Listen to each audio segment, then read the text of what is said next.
उत्तर प्रदेश के मुख्यमंत्री योगी आदित्यनाथ के सिंगापुर दौरे का दूसरा दिन है। सीएम योगी कई बैठकों और आधिकारिक कार्यक्रमों में भाग लेंगे।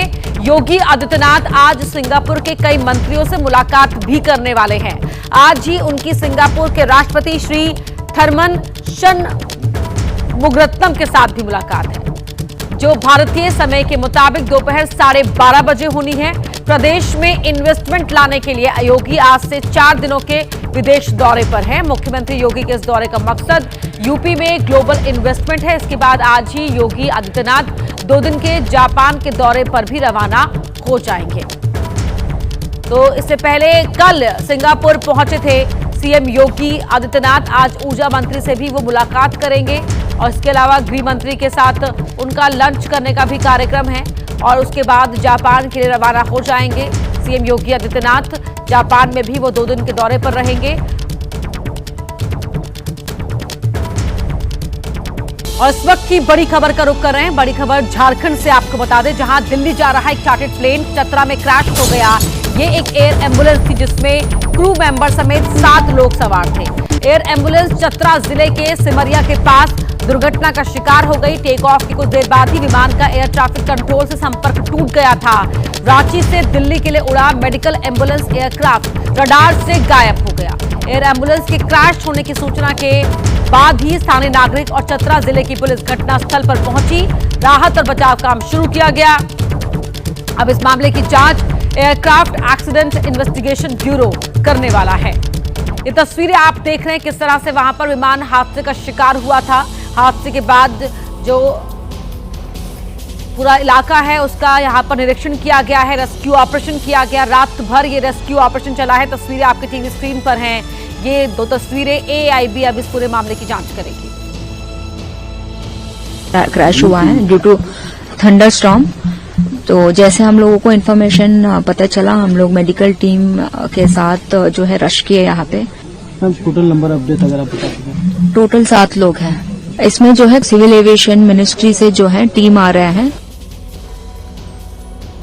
तो दिल्ली जा रहे इस प्लेन में 7 लोग सवार थे, जिनमें एक मरीज, एक डॉक्टर, एक पैरामेडिकल, 2 अटेंडेंट, एक पायलट और एक सह पायलट शामिल था।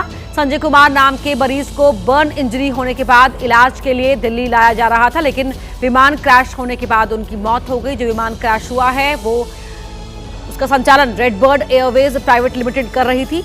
बताया जा रहा है कि विमान हादसा खराब मौसम की वजह से हुआ है। अब एएआईबी इसकी जांच करेगी।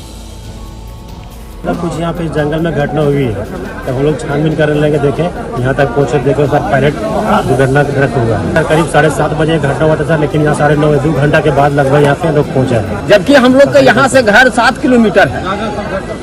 उसके बाद हम लोग आवाज सुने तो सोचे कि कुछ न कुछ तो दुर्घटना जरूर है। हाँ देखे पायलट जो है बहुत बुरा क्षतिग्रस्त है। हम लोग अपने अपना घर में थे, पानी भी बरस रहा था, मौसम खराब हो गया हल्का। उसके बाद जो है बिजली भी कड़क रहा था।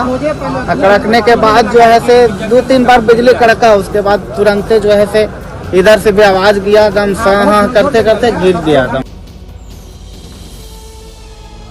अब आपको नक्शे के जरिए समझाने की कोशिश करते हैं कि आखिर ये हादसा कहां हुआ। दिल्ली जा रही एयर एम्बुलेंस ने कल शाम 7:11 पर उड़ान भरी थी। टेक ऑफ का टाइम था। उसके बाद 23 मिनट बाद उसका एयर ट्रैफिक कंट्रोल रूम से संपर्क टूट गया। 23 मिनट बाद संपर्क टूट चुका था। चतरा में विमान जो है वो क्रैश हो गया, दुर्घटना का शिकार हो गया। चतरा इलाके में ये आप तस्वीरों में भी देख सकते हैं कि कहां पर विमान दुर्घटना का शिकार हुआ है। ये प्लेन दिल्ली आ रहा था। देखिए, सबसे पहले हम लोगों का था कि बॉडी रिकवर करना है, तो वो हम लोगों ने कर लिया है। अब हम लोगों का ये पीओ को प्रोटेक्ट करना है, तो इसके लिए चारों साइड कॉर्डन लगाया हुआ है। आप देख सकते हैं कि जंगल का टेरेन है एंड काफ़ी डिफ़िकल्ट टेरेन था। गाड़ियाँ यहाँ तक नहीं पहुँच पा रही थी, तो रेस्क्यू ऑपरेशन थोड़ा डिफ़िकल्ट था हम लोगों के लिए। फिर हम लोगों को एसएसबी की टीम आ गई। हम लोगों ने कॉर्डन करके सारे एरिया को सिक्योर किया, क्योंकि हम लोगों को पता नहीं था कि फ्यूल कितना प्लेन में है, कितना नहीं है, और कुछ भी इंसिडेंट हो सकता है। तो इस एरिया को भी सिक्योर करना हमारी प्रायोरिटी थी। तो यूपी के लखनऊ की बात करते हैं अब खबरों में आगे बढ़ते हुए, जहां ड्रम से पैथोलॉजी के मालिक का शव मिला और सनसनी फैल गई। वो 20 फरवरी से लापता थे। बेटे ने गुमशुदगी की रिपोर्ट लिखाई थी, लेकिन पुलिस की तफ्तीश जैसे जैसे आगे बढ़ी, चौंका देने वाला खुलासा हुआ। गुमशुदगी की जांच के लिए पुलिस की टीम लखनऊ के आशियाना में सेक्टर एल के मकान नंबर 91 पहुंची। पुलिस ने घर की तलाशी की। इस दौरान ड्रम से वर्धमान पैथोलॉजी के मालिक मानवेंद्र सिंह का शव मिलने से सनसनी फैल गई। इस मकान में एक खौफनाक वारदात हुई है। वारदात ऐसी कि जिसने न सिर्फ रिश्तों को तार-तार किया है, जिसने भी इस वारदात को सुना है वो भी कहीं न कहीं भय से भर गया है।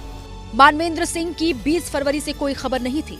बेटे अक्षत प्रताप ने अपने पिता की गुमशुदगी की रिपोर्ट लिखाई थी, लेकिन किसी ने नहीं सोचा था कि तलाश इस तरह एक खौफनाक सच पर जाकर खत्म होगी। पता चला है कि उनका जो पुत्र है अक्षत प्रताप सिंह, जिसकी उम्र लगभग 19 साल है, उसने उनकी हत्या कर दी थी। उसी दिन 20 तारीख को ही सुबह लगभग 4:30 बजे राइफल से उसने उनकी हत्या कर दी और शव को फिर छुपाने के दृष्टिकोण से शव का कुछ छत विच्छेद कर किया है, जो कि ग्राउंड फ्लोर से पाया गया है। आरोपी ने अपना जुर्म कबूल कर लिया है। पुलिस ने आरोपी को कस्टडी में ले लिया है। उससे पूछताछ की जा रही है। फिलहाल की पूछताछ में ये जानकारी मिली है कि मानवेंद्र अपने बेटे को प्रतियोगी परीक्षा के लिए दबाव बनाते थे। इसी को लेकर दोनों में नाराजगी थी और पिता की डांट से नाराज बेटे ने हत्या कर दी। वहीं सोशल मीडिया पर कमेंट दिल्ली के सदर बाजार के एक व्यक्ति की हत्या का कारण बन गया। शादी की खुशियों में डूबे एक परिवार पर उस वक्त दुखों का पहाड़ टूट गया जब इंस्टाग्राम स्टोरी पर हुए विवाद ने हिंसक रूप ले लिया और एक पिता की जान चली गई। मोतिया खान इलाके में रहने वाली युवती ने 18 फरवरी को कृष्णा नाम के युवक से कोर्ट मैरिज की थी और कल रिसेप्शन की तैयारियां चल रही थी। लेकिन इससे पहले शादी से जुड़ी एक इंस्टाग्राम स्टोरी पर एक करीबी युवती ने कथित रूप से आपत्तिजनक टिप्पणी कर दी। टिप्पणी में युवती के भागकर शादी करने का तंज कसा गया था। इस टिप्पणी को लेकर दोनों पक्षों में फोन पर बहस हुई। आरोप है कि बातचीत के दौरान गाली गलौज हुई और एक पक्ष ने दूसरे को सबक सिखाने की धमकी दी। मामला शांत कराने के लिए युवती के पिता सतीश अपनी पत्नी के साथ आरोपी पक्ष के घर पहुंचे। वहां से लौटते समय गली में उन्हें रोक लिया गया। इसके बाद आरोपियों ने सतीश के साथ मारपीट की। इस दौरान एक आरोपी ने चाकू निकालकर सतीश के सीने में वार कर दिया। घायल अवस्था में उन्हें तुरंत लेडी हार्डिंग अस्पताल ले जाया गया, जहां डॉक्टर्स ने उन्हें मृत घोषित कर दिया। घटना के बाद आरोपी फरार हो गए हैं, लेकिन पुलिस ने तकनीकी सर्विलांस और मोबाइल लोकेशन के आधार पर तीनों आरोपियों को अलग अलग जगहों से गिरफ्तार कर लिया है। बड़ी खबर का रुख कर रहे हैं। स्वामी अविमुक्तेश्वरानंद मामले में अब एक नया मोड़ आया है, जहां ज्योतिष पीठ के शंकराचार्य स्वामी अविमुक्तेश्वरानंद और उनके शिष्य मुकुंदानंद के खिलाफ आरोप लगाने वाले आशुतोष ब्रह्मचारी पर बड़े आरोप लगे हैं। शाहजहांपुर के रहने वाले एक पत्रकार ने बड़ा खुलासा किया है। पत्रकार ने बताया कि यूपी के शाहजहांपुर में 3 लोगों से उसकी बात फोन पर आशुतोष पांडे उर्फ आशुतोष ब्रह्मचारी से कराई गई। पत्रकार का दावा है कि आशुतोष पांडे ने उसे स्वामी अविमुक्तेश्वरानंद पर उसकी नाबालिग बेटी के यौन शोषण करने का आरोप लगाने को कहा था। उसके लिए आशुतोष पांडे ने उसे लालच और पैसों का ऑफर दिया था, लेकिन उसने मना कर दिया। पास में कुछ लोग आए थे 5-6 दिन पूर्व में। आप जो है आप हमारे शंकराचार्य जो हैं वो उनके खिलाफ में एक एफिडेविट दे दीजिए। तो बात करने के बाद में उन्होंने कहा कि आप जो है कि हम आपके बच्चे जो हैं 3 बच्ची हैं, आप घर से वैसे हैं, हम आपके बच्चों की पूरी सेफ्टी लेंगे, जिम्मेदारी लेंगे, शादी विवाह करेंगे। और कल मुझे जानकारी कि उन्होंने चूँकि मेरी बच्ची का नाम उन्होंने इन्वॉल्व किया है, तो हमें अपने परिवार और जिम्मेदारी पूरी सुरक्षा का खतरा बना हुआ है कि कभी भी मेरी हत्या हो सकती है, कभी कुछ भी हो सकता है। वहीं स्वामी अविमुक्तेश्वरानंद के खिलाफ दर्ज एफआईआर के बाद शंकराचार्य से यौन शोषण के मामले में आज प्रयागराज पुलिस पूछताछ कर सकती है। बच्चों के साथ यौन शोषण के गंभीर आरोप लगे हैं। दूसरी तरफ स्वामी अविमुक्तेश्वरानंद ने एबीपी न्यूज से बातचीत में कहा कि वो पूछताछ के लिए तैयार है, पुलिस जब चाहे आ सकती है। उन्होंने ये भी कहा कि अगर उनकी गिरफ्तारी की जाती है तो वो इसे मुख्यमंत्री की इच्छा मानेंगे। बात करते हैं लखनऊ की, जहां चलती कार आग का गोला बन गई। फायर ब्रिगेड की टीम जब तक पहुंची कार खाक हो चुकी थी। इसी बीच पुलिसकर्मी किसी तरह आसपास से पानी और बाल्टी मांगकर आग पर काबू पाने की कोशिश की गई। लखनऊ के लुलु मॉल के पास चलती कार में आग लगने से हड़कंप मच गया। स्थानीय लोगों ने समझदारी दिखाते हुए दोनों तरफ का ट्रैफिक रोक दिया था। पीछे हो जाओ भाई, पीछे हो जाओ, कुछ भी हो सकता है। गाड़ी मालिक का कहना है कि पहले चलती कार की लाइट बंद हुई और फिर आग लग गई। गाड़ी की लाइट बंद हुई अचानक, फिर हमने कहा कि लाइट लग रहा है कि बंद हो गई, फिर ऑन किए, फिर लाइट जलने लगी और 1 मिनट बाद ही उसमें आगे आग लग गई। बोनट के अंदर आग की लपट निकलने लगी, तो हम किसी तरह से दरवाज़ा खोल करके बाहर निकल आए। आग की सूचना मिलते ही मौके पर पहुंचे पुलिसकर्मी आग बुझाने के लिए कभी घरेलू पाइप से पानी डालते तो कभी बाल्टी के पानी से आग पर काबू पाने की कोशिश करते दिखे।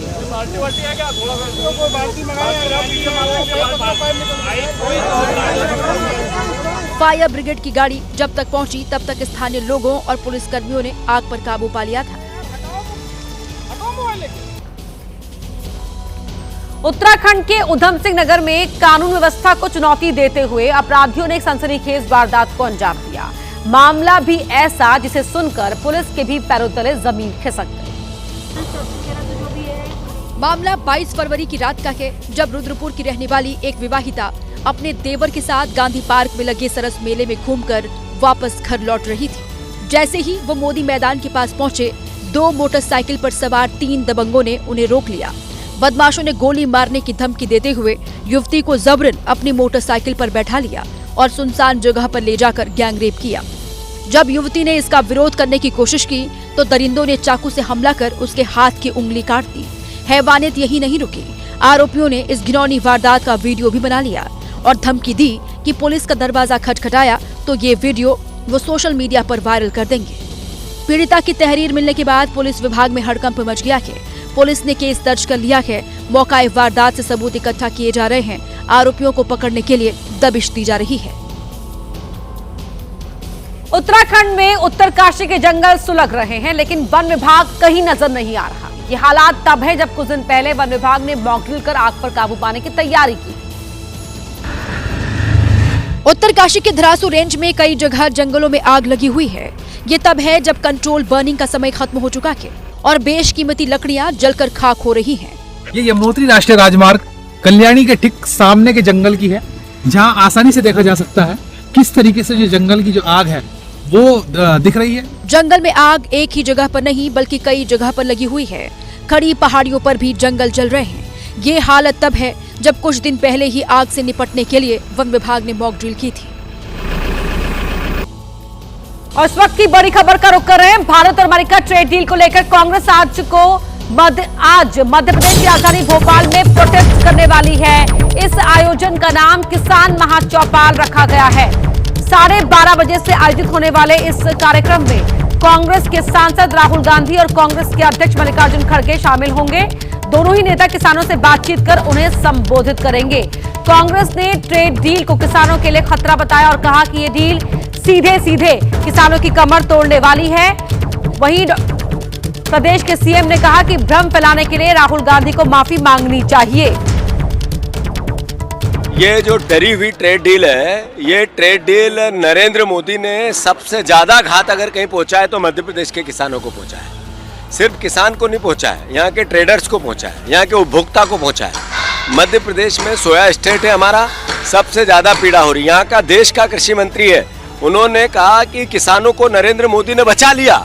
किस भावना से बचा लिया? 0% टैरिफ पे यहाँ की फसलें वहाँ की यहाँ भेजेंगे, जैसे मक्का भेजेंगे, सोयाबीन भेजेंगे, कपास के प्रोडक्ट भेजेंगे। कैसे बचे? देश का मान सम्मान बढ़ाने के लिए दुनिया भर के एआई से जुड़े हुए लोगों को बुला करके बड़ा कार्यक्रम हुआ, लेकिन कपड़े खोलकर कांग्रेस ने अपनी गंदी मानसिकता का परिचय दिया। कांग्रेस को माफी मांगना चाहिए, राहुल गांधी को माफी मांगना चाहिए महाकाल दरबार में जाकर के कि अगली बार ऐसी गलती नहीं करेंगे। यूपी के मुरादाबाद में चौकीदारी कर रही बुजुर्ग महिला की गोली मारकर हत्या कर दी गई। गोली की आवाज सुनकर पहुंचे लोगों ने एक आरोपी को मौके पर ही पकड़ लिया। 3 आरोपी फरार हो गए। महिला 15 साल से लाल पंप के पास चौकीदारी का काम करती थी और मेहनत मजदूरी करके अपना परिवार चला रही थी। प्रत्यक्षदर्शियों के मुताबिक हमलावरों की संख्या 4 थी, जिनमें से एक को पकड़ लिया गया है। मेरा बच्चा रोता हुआ बोले पापा अम्मा के गोली मार दिया, पापा गोली मार दिया। जब मैं पहुंचा तो उन्होंने वो निकल कर भाग रहे थे, मैंने एक जना पकड़ लिया। परिजनों ने किसी से रंजिश होने से इनकार किया है। फिलहाल पुलिस का कहना है कि जल्द ही पूरे मामले का खुलासा कर दिया जाएगा और फरार आरोपियों को भी गिरफ्तार किया जाएगा। आज दिल्ली में प्रधानमंत्री मोदी एक बड़ी बैठक करने जा रहे हैं। पीएम मोदी की अध्यक्षता में कैबिनेट की मीटिंग होने जा रही है। ये मीटिंग सुबह 11 बजे पीएम मोदी के नए दफ्तर सेवा तीर्थ में होनी है। बताया जा रहा है कि पीएम मोदी की अगुवाई में होने वाली बैठक में कैबिनेट कई अहम फैसले ले सकती है, लिहाजा सबकी निगाहें कैबिनेट की मीटिंग पर है। ये जानने के लिए कि आखिर केंद्र सरकार आज क्या बड़े फैसले लेने जा रही है।